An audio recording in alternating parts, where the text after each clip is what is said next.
अब बात करेंगे कार्बन डाइऑक्साइड की कि कार्बन डाइऑक्साइड किस तरीके से, यानी यहाँ इस टिश्यू में कार्बन डाइऑक्साइड है, अब इसको लेके जाएंगे कहां तक, लंग्स तक।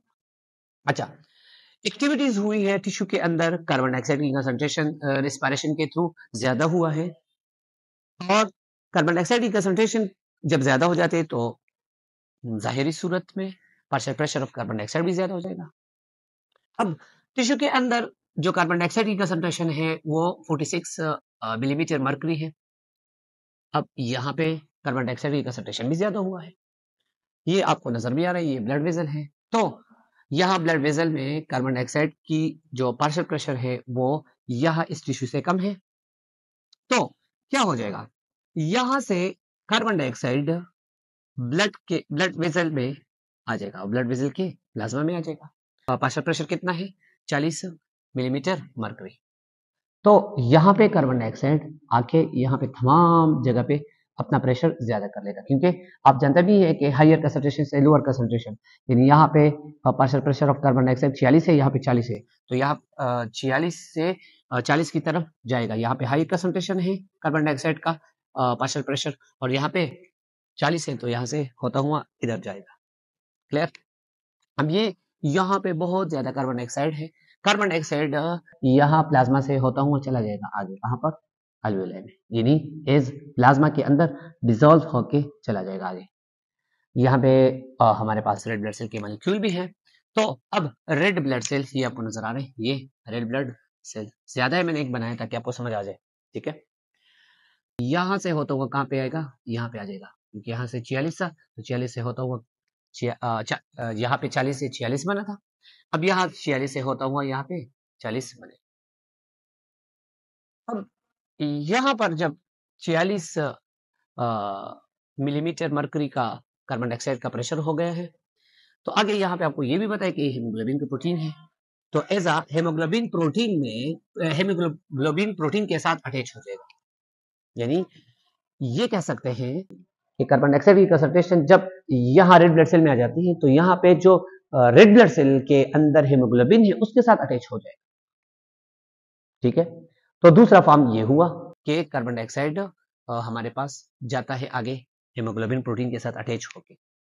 दो, तीसरा, यहाँ पे एक प्रोसेस होता है, उस प्रोसेस के थ्रू कार्बन डाइऑक्साइड कन्वर्ट होके एज अ बाइकार्बोनेट आयन में, और बाइकार्बोनेट आयन में रेड ब्लड सेल जो जाता है कहाँ पे, अल्वेओलाई में, तो वो एज अ बाइकार्बोनेट आयंस के थ्रू प्लाज्मा में चला जाएगा आगे, कहां तक, समझ आ रहे, यानी 3 तरीकों से कार्बन डाइऑक्साइड जाता है टिश्यू से लंग्स में। एक, डिसॉल्व फॉर्म में, कहां पे, प्लाज्मा में। दूसरा, अटैच हो जाता है किसके साथ, हेमोग्लोबिन के साथ। तीसरा, एज अ बाइकार्बोनेट आयंस, यानी एज अ बाइकार्बोनेट आयंस के थ्रू कैरी आउट होता है ब्लड में। समझ आ रहे, अच्छा, कुछ परसेंटेज भी है प्लाज्मा में, अराउंड अबाउट 7%, मैं अपनी बुक की बात कर रहा हूँ, 7% में प्लाज्मा में, यानी इस प्लाज्मा में 7% कार्बन डाइऑक्साइड यहाँ टिश्यू से लंग्स में जाता है, अल्वेओलाई में, ठीक है।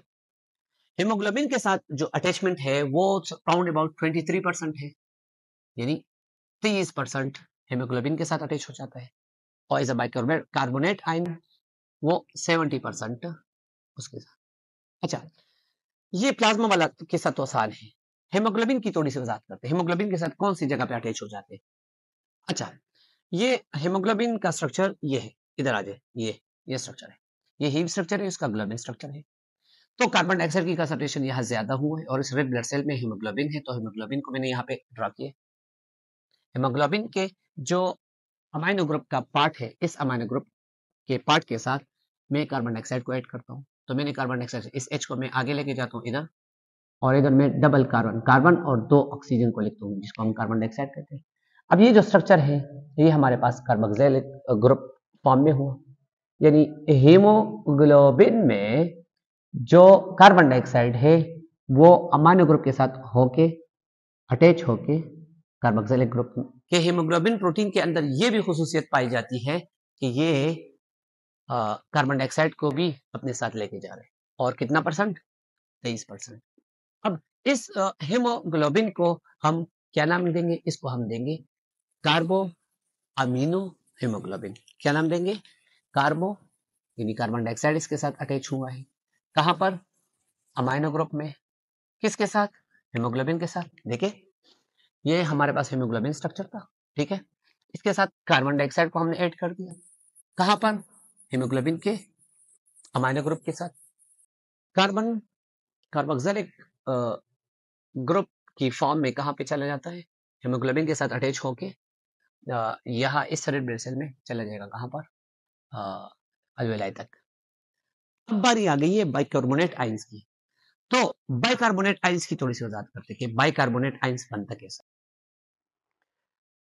Approximately 70% carbon dioxide is a bicarbonate ions की फॉर्म में टिश्यू से चला जाता है। कहां पे?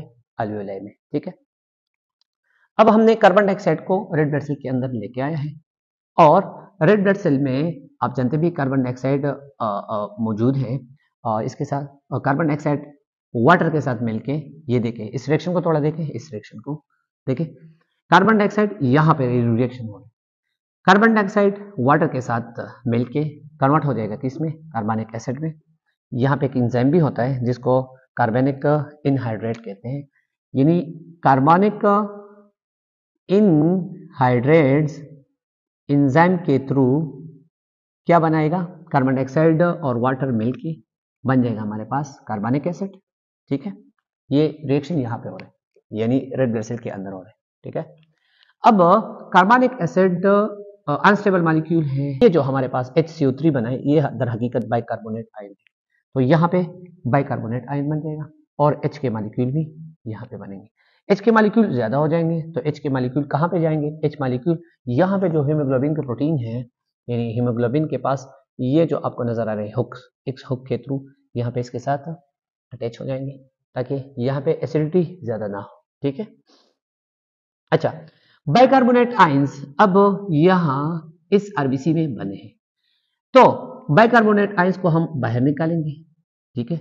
बाहर निकालने के बाद यहाँ पर हम क्लोराइड एट को इनसाइड आरबीसी में लेके जाएंगे ताकि आयंस की कंसंट्रेशन बरकरार रहे। तो क्लोराइड को हम कहाँ पे लेके जाएंगे? रेड ब्लड सेल में। अब हम रेड ब्लड सेल में क्लोराइड आयन अंदर की तरफ लेके गए और क्लोराइड आयंस यहाँ पे पोटेशियम के साथ ऐड होके कन्वर्ट हो जाएगा किस चीज में? पोटेशियम और क्लोराइड में। और जो बाइकार्बोनेट आयंस अंदर आरबीसी में बना था बाहर की तरफ आया है, वो किसके साथ मिल जाएगा? सोडियम के साथ। यहाँ पे एक बात नोट करें, जब क्लोराइड आयंस आरबीसी के अंदर जाता है तो इसको हम शिफ्टिंग कहते हैं। और किस आयन की शिफ्टिंग हो रही है? क्लोराइड आयन की। तो हम इसको कहते हैं क्लोराइड शिफ्ट, ठीक है। क्या कहते हैं? Chloride shift. इस क्लोराइड शिफ्टिंग का एक और नाम भी है हम्बर्गर फिनोमेना। हम्बर्गर फिनोमेना वो फिनोमेना है जब बाइकार्बोनेट आयंस आरबीसी से बाहर प्लाज्मा में आता है आयन की फॉर्म में। तो आयंस की कंसंट्रेशन को बरकरार रखने के लिए हम क्लोराइड को प्लाज्मा से लेकर आरबीसी में लेके जाते हैं। तो इस शिफ्टिंग को हम्बर्गर फिनोमेना या क्लोराइड शिफ्ट कहते हैं। याद रखें, क्लोरीन यानी क्लोरीन पोटेशियम के साथ ऐड होके पोटेशियम क्लोराइड बनेगा और HCO3 यानी बाइकार्बोनेट आयंस सोडियम के साथ मिलके सोडियम बाइकार्बोनेट बनेगा। अब ये सोडियम बाइकार्बोनेट बाहर आया है प्लाज्मा में। अब सोडियम बाइकार्बोनेट प्लाज्मा में होता हुआ जाएगा कहां पर? जाएगा यहाँ पर प्लाज्मा के थ्रू, यहाँ इस कंडीशन में, यहाँ तक मैं बात कर रहा हूं, ये देखें यहाँ तक आया है, ये जगह हमारे पास अल्वेलाई के करीब है, ठीक है। अब यहाँ पर रेड ब्लड सेल को हमने लेके आए, यहाँ पे हमने किसको लेके आए हैं? बाइकार्बोनेट आयंस को भी, और साथ साथ में तमाम जो हमारे पास प्लाज्मा के अंदर भी कार्बन डाइऑक्साइड आगे गया था, हीमोग्लोबिन के साथ भी आगे गया था। वो कार्बन डाइऑक्साइड की कंसंट्रेशन प्लाज्मा में 46-46 है, वहां पे 40 है। तो सबसे पहले कार्बन डाइऑक्साइड से प्लाज्मा से कार्बन डाइऑक्साइड जाएगा कहाँ पे? अल्वेलाई में जाएगा, ठीक है। तो यहाँ पे प्रेशर कम हो जाएगा, एक। दूसरा, हीमोग्लोबिन के साथ अटैच हुआ था वो फिर यहाँ से होता हुआ यानी हीमोग्लोबिन से होता हुआ चला जाएगा कहाँ पे?